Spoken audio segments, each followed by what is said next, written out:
Allô tout le monde, salut, j'espère que vous passez un très beau mardi et autre journée de la semaine si vous regardez en rediffusion en temps et lieu sur YouTube. Mais en ce moment, bon mardi, je m'appelle Thomas Bourgault, je suis animateur à Weekend Radio 99.5 Montréal, 91.9 à Québec, journaliste également et animateur et très fier de l'être pour les webinaires, les capsules web Jeunes Explos, qui grosso modo est un organisme qui aide les jeunes à s'orienter dans un choix de carrière sans mettre de pression évidemment, mais à leur fournir des renseignements et notamment des webinaires, des réunions avec des experts comme celle qu'on reçoit aujourd'hui dans cette semaine de la recherche. Donc, si vous avez des questions, parce qu'il y en aura, et il n'y a aucune question stupide, vraiment pas, vous pouvez les écrire en commentaire en dessous du live Facebook, comme on dit en bon français. Je fais le relais avec notre experte qui est Julia Hernandez-Rapp. Merci d'être là, Julia. Et on a dit qu'on allait se tutoyer. On va garder ça du début à la fin, si ça te convient toujours. Tu es gestionnaire de projet de l'Axe Neurosciences au Centre de recherche du CHU de Québec. C'est bien ça? Oui, c'est ça. Et bon, juste avant de commencer, d'entrer dans le vif du sujet, je pose cette question-là systématiquement. Les réponses sont toujours intéressantes.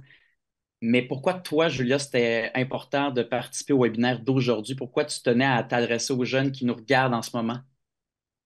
Et bien, comme je disais avec une des personnes qui organise justement cet événement, Je m'oriente, c'est vraiment important, je pense, que les jeunes aient des exemples et puissent un peu se faire une idée concrètement des différents métiers. Et puis, ça me tenait vraiment à cœur justement de parler de mon métier, de montrer que c'est accessible, que tout jeune qui a la fibre, qui a la passion, peut atteindre ses objectifs. Et puis, vous parler un peu de mon parcours, ça me fait plaisir de le partager.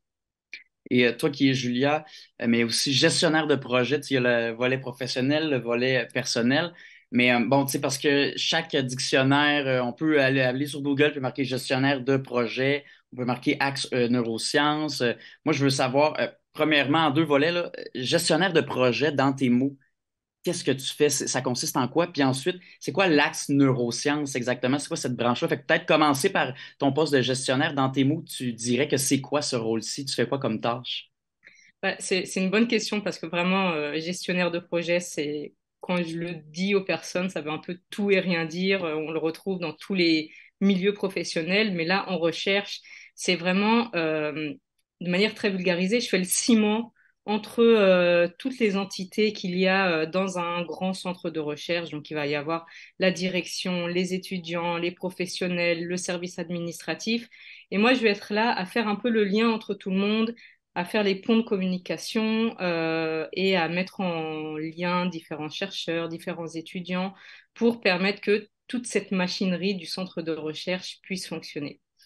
Et donc, j'ai plein de tâches différentes pour justement le bon fonctionnement de ce centre de recherche et aussi pour faire connaître le centre de recherche donc auprès du grand public, donc les jeunes, les personnes âgées, les personnes de tout âge, et aussi auprès des autres centres de recherche, d'autres chercheurs à Québec, au Canada, à l'international.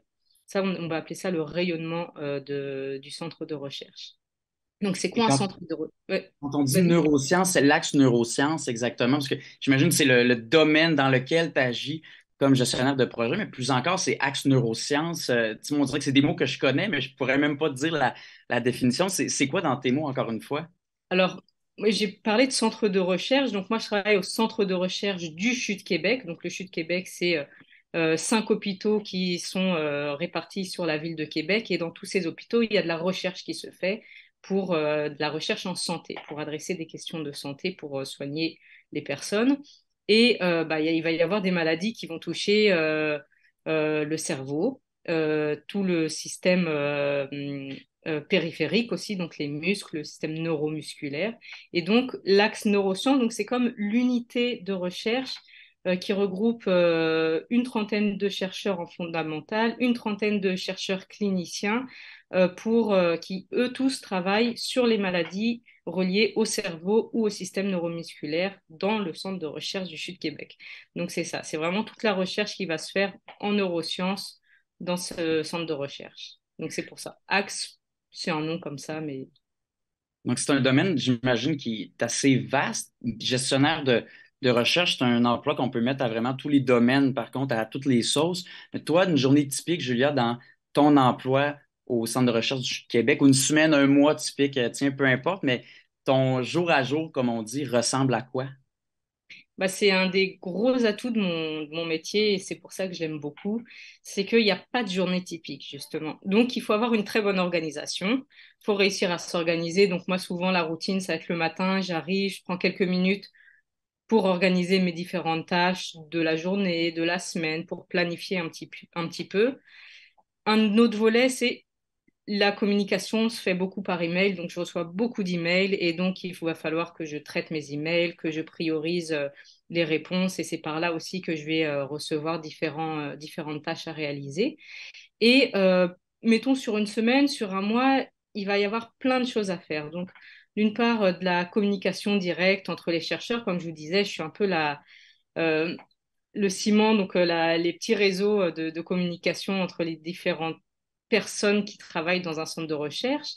Et donc, il y avoir de la communication comme ça, de la réalisation de projets aussi, parce qu'on va réaliser des projets, donc mettre en place des concours de bourse, mettre en place des relectures de demandes.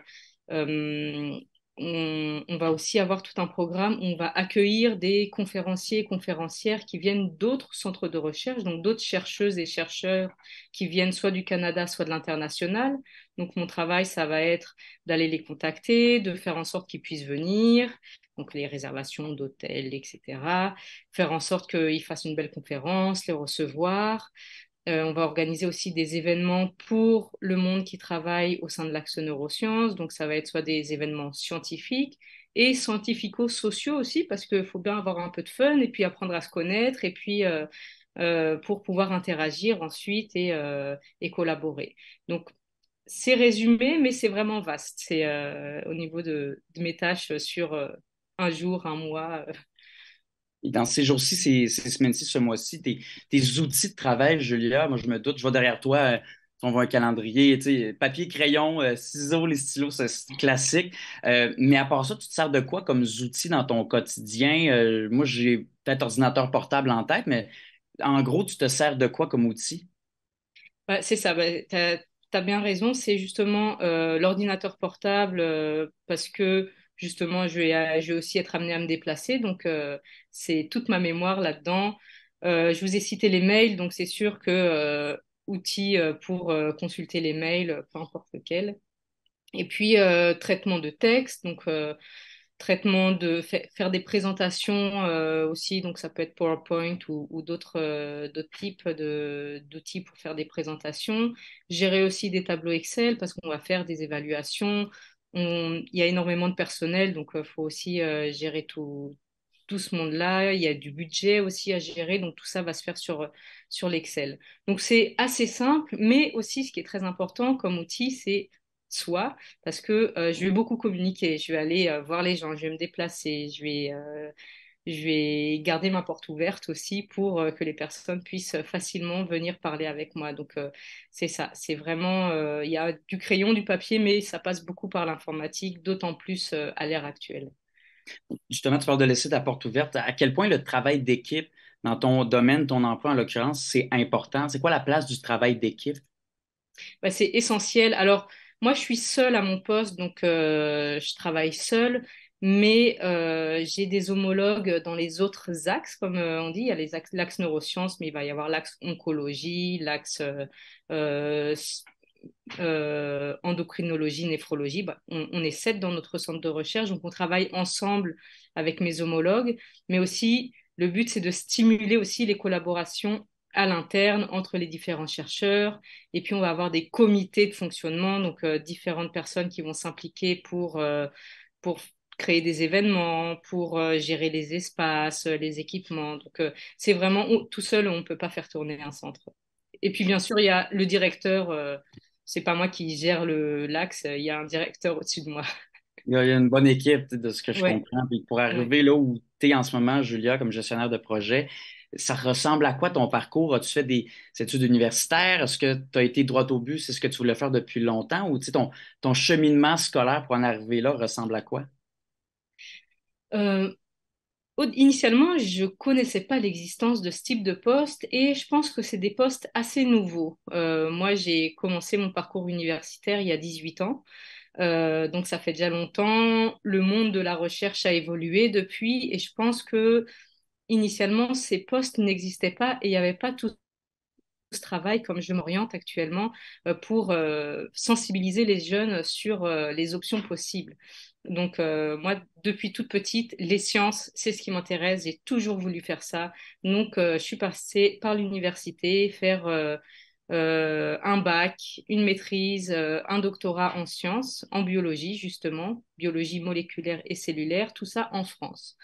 Et ensuite, après un doctorat, j'adore la recherche, j'ai toujours aimé ça. Je me suis dit, l'opportunité, c'est de continuer à travailler en recherche en effectuant un postdoctorat ici au Québec, au centre de recherche, au sein de l'Axe Neurosciences. Donc, c'est comme ça que j'ai découvert ce centre-là.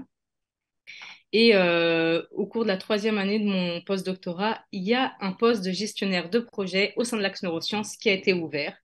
Et vraiment, au cours de mon postdoctorat, déjà, je sentais que la recherche m'intéresse, mais pas forcément le métier de chercheur. Et je sentais que j'avais développé aussi plein d'autres compétences pendant tout mon parcours universitaire, qui est la gestion de projet, parce qu'en fait, une maîtrise, un doc, un postdoc, c'est de la gestion de projets scientifiques, mais on ne va pas en avoir qu'un seul, on va gérer plein de projets différents. Donc j'ai senti que j'avais acquis plein de compétences qui me permettaient de faire d'autres choses que la recherche pure. Et quand ce poste a été ouvert, je me suis dit, c'est vraiment ce que je veux faire. Et la preuve, ça me plaît énormément. Ça fait 5 ans que je suis à ce poste-là et je ne me vois pas changer. Et qu'est-ce qui, par curiosité, te plaisait moins dans tu sais, comme être chercheuse à proprement parler, tu sais, qu'est-ce qui t'attirait moins, toi, personnellement, de cette branche-ci de la recherche? C'est d'une part la structure d'un laboratoire, c'est-à-dire que quand on commence en tant que chercheur, on est tout seul. Je me sentais pas de prendre un laboratoire toute seule, d'ouvrir un laboratoire, de gérer une équipe, sachant que j'avais une jeune famille en construction à côté. Et aussi, c'est qu'en recherche, bah, c'est passionnant. On va travailler sur un domaine en particulier de manière très, très spécifique, une maladie, une molécule dans une maladie. Je parle de ça en recherche fondamentale. Et moi, c'est vraiment la passion de la recherche, de la biologie, des neurosciences qui m'intéresse. Et donc, d'avoir ce poste actuel, ça me permet de voir tout ce qui se fait en recherche, en neurosciences, dans le centre de recherche. Et donc, ça, je trouve ça vraiment passionnant. Et on a parlé, tu as mentionné les compétences. Ça fait quand même 5 ans là, que tu es gestionnaire de projet dans tout ce domaine-là, ce grand domaine, vaste domaine qu'est la recherche. Selon toi, qu'est-ce qu'il y a de plus valorisant dans ton métier? Tu sais, quand tu te couches le soir, là, tu te dis, OK, je suis contente de ma journée, de ma semaine, j'ai hâte presque de revenir demain déjà. Qu'est-ce qu'il y a de plus valorisant selon toi là-dedans? Et si je reprends mon petit schéma de faire les ponts de communication, c'est de voir qu'il y a des nouveaux ponts que j'ai créés, par exemple, un nouveau pont de communication entre des personnes qui ne se connaissaient pas forcément. Ça, c'est valorisant. Et puis, ce qui est vraiment intéressant, c'est de voir des résultats au jour le jour. Je vais organiser un événement, je vais faire venir une conférencière ici pour parler de sa recherche. Et puis le retour, j'ai des étudiants qui vont me dire, ah, c'était vraiment intéressant, j'ai vraiment aimé, ça m'a intéressé pour la suite de ma recherche, ou alors un chercheur ou une chercheuse qui va dire, ah bah, on va pouvoir collaborer maintenant parce que son sujet de recherche m'a beaucoup intéressé. C'est vraiment d'avoir des résultats à court terme par rapport à la recherche où ça peut être à long terme, il faut être très patient. Peut-être que c'est pas une de mes qualités, justement, la patience. Mais là, au moins, on a des résultats sur le court terme et on voit que ça permet ensuite de faire avancer la recherche. Tu as mentionné la patience. Toi, les qualités que tu dirais ou tu conseillerais aux jeunes de développer, pas nécessairement d'avoir une qualité en particulier déjà, mais d'essayer de peaufiner certaines caractéristiques qu'on détient ou d'améliorer certains points de notre personnalité pour être bon, être bonne dans la recherche ou dans ton domaine carrément, ton métier de gestionnaire de projet. Tu conseillerais de développer quelles qualités pour les jeunes qui nous écoutent en ce moment? Alors, pour le domaine de la recherche, ça va être la curiosité, je dirais. Faut être curieux, faut être intéressé toujours, être avide de ce qui se passe dans le monde de la recherche. Pour mon poste en particulier, je dirais que c'est les compétences de communication, de relationnel.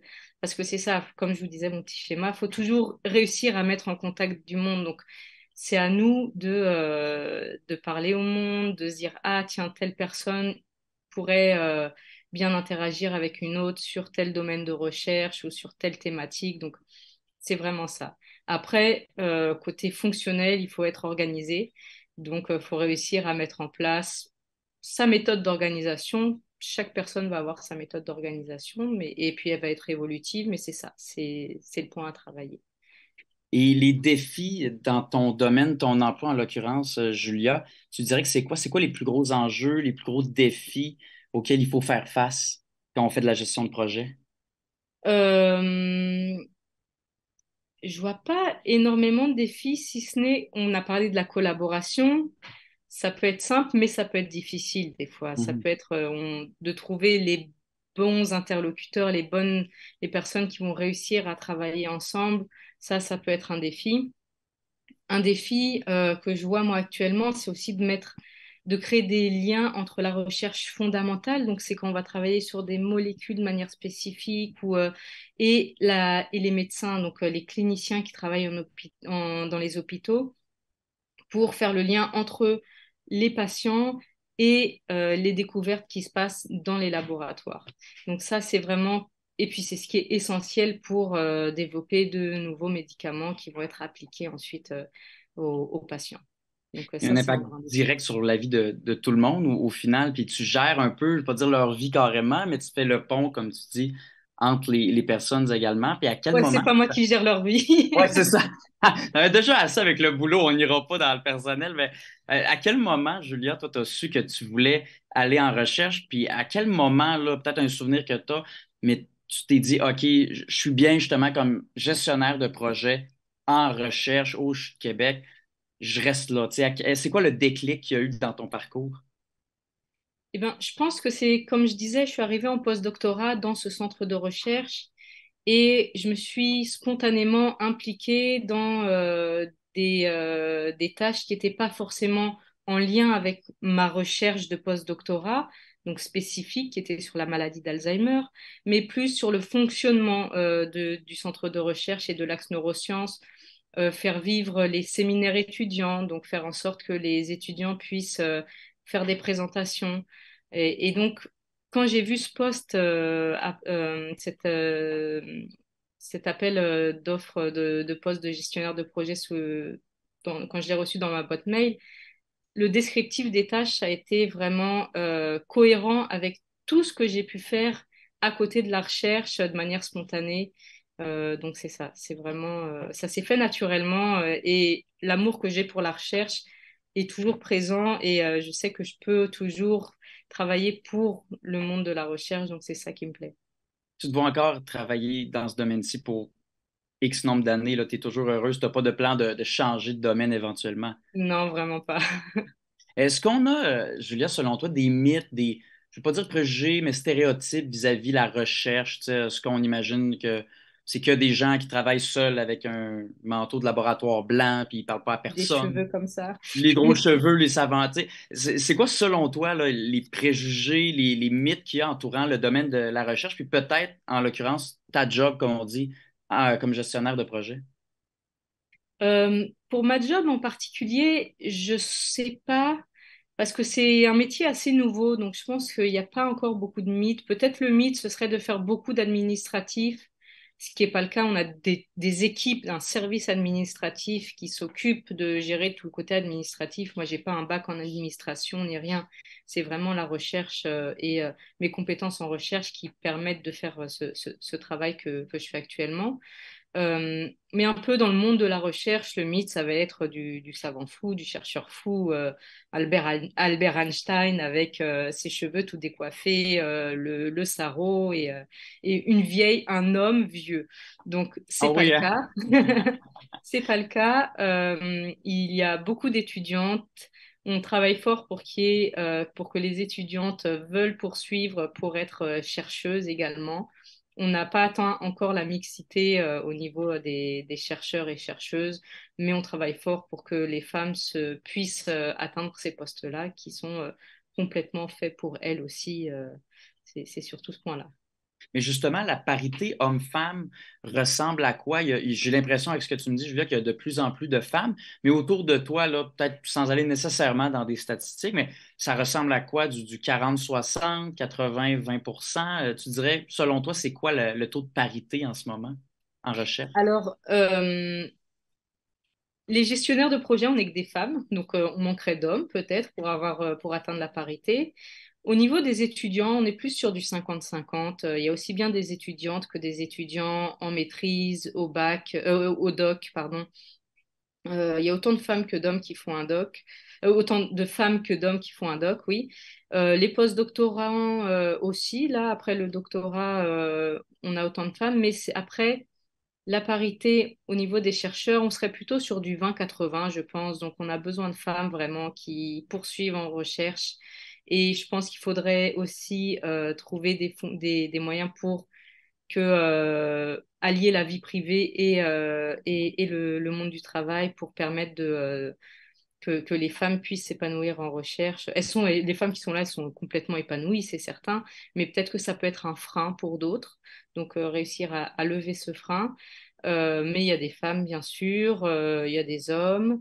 Et par contre, chez les médecins, c'est plus 50-50. Donc, les médecins qui font de la recherche aussi, les cliniciens, les cliniciennes, là, il y a une vraie parité. Une vraie parité là-dedans. Puis le taux de placement, là, donc peu importe un étudiant, une étudiante, c'est un jeune qui veut aller en recherche, qui veut travailler comme gestionnaire de projet en recherche, peu importe. Est-ce que c'est facile de se trouver un emploi? Tu sais, à quel point le taux de placement sur le marché du travail est bon, encore une fois, selon toi? Comme je le disais, je pense que c'est un nouveau métier. Enfin, c'est pas si nouveau, le titre gestionnaire de projet, ça va un peu tout dire, mais dans les centres de recherche, dans les grosses structures de recherche, je vois qu'il y a beaucoup de demandes justement pour des postes comme les miens, des personnes qui ont des compétences scientifiques, donc qui ont une formation scientifique, mais qui veulent pas forcément s'orienter en tant que chercheurs, chercheuses professionnelles de recherche, mais qui veulent atteindre des postes plutôt de coordonnateurs, coordonnatrices de recherche ou gestionnaires. Là-dedans, je pense que c'est un nouveau métier qui en demande. Donc, je suis optimiste pour ce type de métier parce qu'on voit justement le besoin de communication. Les équipes sont de plus en plus grosses, les centres de recherche sont de plus en plus gros et il y a besoin de personnes qui font le pont de communication entre toutes les entités. Donc, on a besoin de gens, de personnes. Et d'ailleurs, s'il y en a, ces personnes-ci qui ont des questions, des jeunes qui nous écoutent, qui nous regardent présentement à Je m'oriente en live avec Jeunes Explos, n'hésitez pas, il reste encore quelques minutes si vous avez des questions pour Julia, qui est très généreuse d'être, très gentille d'être avec nous aujourd'hui. Julia, parlant des jeunes, tes conseils pour les jeunes, on a parlé des qualités à développer tantôt, mais tes conseils, points pour soit trouver un emploi comme gestionnaire de projet ou travailler dans le domaine de la recherche, ça peut être large comme tu veux ou assez précis comme tu veux. Ce serait quoi tes conseils pour les jeunes qui nous regardent en ce moment?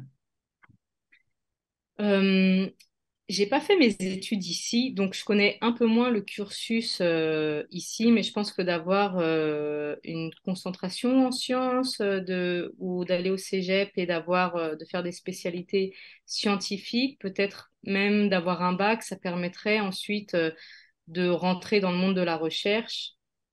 Vraiment, mais comme je vous dis, vraiment, c'est la curiosité qui est le plus important et la passion dans ces domaines-là. C'est des métiers de passion.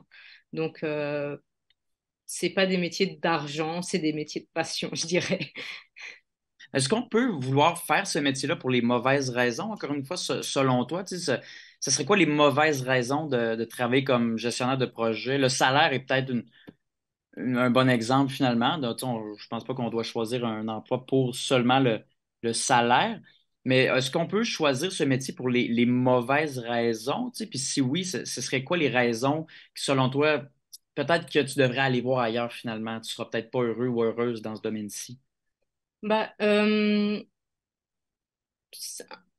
apparenter ce métier à métier de bureau, on va être ben tranquille derrière son bureau et pas être embêté, ça c'est une mauvaise raison parce que c'est très dynamique. Je suis très rarement à mon bureau, juste assise à faire mes affaires. Il y a du monde qui va rentrer, j'ai des réunions, je vais me déplacer, voir du monde. Donc, c'est pas un métier pour se cacher derrière son bureau. C'est un métier où on bouge, où on aime bouger et c'est bon pour la santé en plus de bouger. Donc, Oui, absolument. Ça va toujours l'être. Puis niveau horaire, parlant d'être derrière son bureau, horaire, ça ressemble à quoi du lundi au vendredi? Travailles-tu des fois le soir, les fins de semaine? Tu sais, toi, ton horaire, c'est quoi environ dans ton emploi comme gestionnaire de projet? c'est assez flexible. Moi, je suis à 35 heures semaine.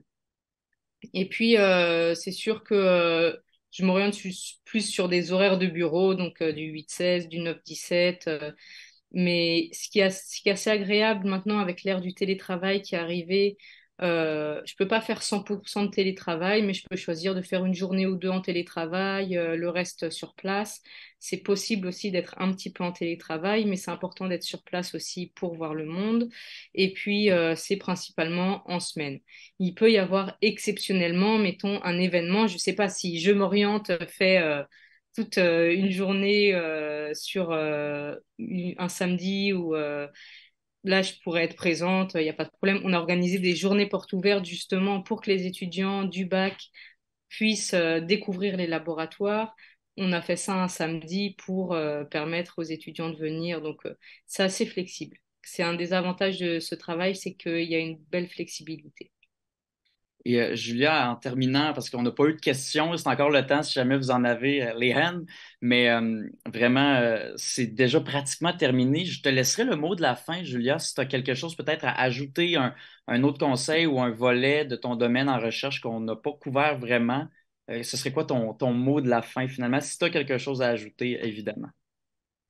Euh, c'est que si vous voulez rester dans le monde de la recherche sans être forcément au bench, sans être à maniper, bon, il y a bien sûr toute la bioinformatique où là on est moins au bench ou à l'ordinateur, mais on garde un pied en recherche, on sent qu'on contribue à la recherche en santé, ça c'est passionnant et avec beaucoup de liberté justement parce que on a tellement d'intervenants, tellement de choses à faire que finalement on est libre de choisir aussi ce qu'on veut mettre en avant. Donc ça, c'est passionnant. Il y a une belle liberté aussi, puis je pense Oui. que tu seras peut-être d'accord avec moi, la recherche, c'est infini. On peut toujours trouver d'autres choses. On sait juste pas quoi ou nécessairement ou quand, mais puis toi, t'aides vraiment à faire les ponts, comme tu le dis si bien, à structurer le tout aussi, puis tu as l'air très heureuse là-dedans. Puis je pense qu'il y a bien des jeunes qui nous regardent, qui vont peut-être avoir la piqûre, du moins, d'essayer d'avoir un stage d'un jour, peu importe. Julia Hernandez-Rapp, gestionnaire de projet de l'Axe Neurosciences au Centre de recherche du CHU de Québec. Merci infiniment d'avoir été avec nous. Ça passe tellement vite. Je te l'avais prévenu avant le webinaire. Attention, ça arrive vite, là, 13h15, mais merci beaucoup, beaucoup pour ton temps. Vraiment. Merci à tout le monde qui était présent. Je m'oriente en live avec Jeunes Explos. On est là jeudi aussi encore pour la semaine de la recherche. On reçoit une chercheuse en virologie aussi. Donc, on va parler d'un autre volet peut-être parce que là, on a eu, bon, toi, Julia, qui nous parle de gestion de projet en recherche. On va avoir quelqu'un qui est vraiment en recherche carrément, qui est chercheuse. Donc, je trouve que c'est important d'avoir les deux volets. Le tien était très intéressant, vraiment, Julia. Fait que merci beaucoup pour ton temps, puis je te souhaite une bonne journée. Merci à toi pour l'interview.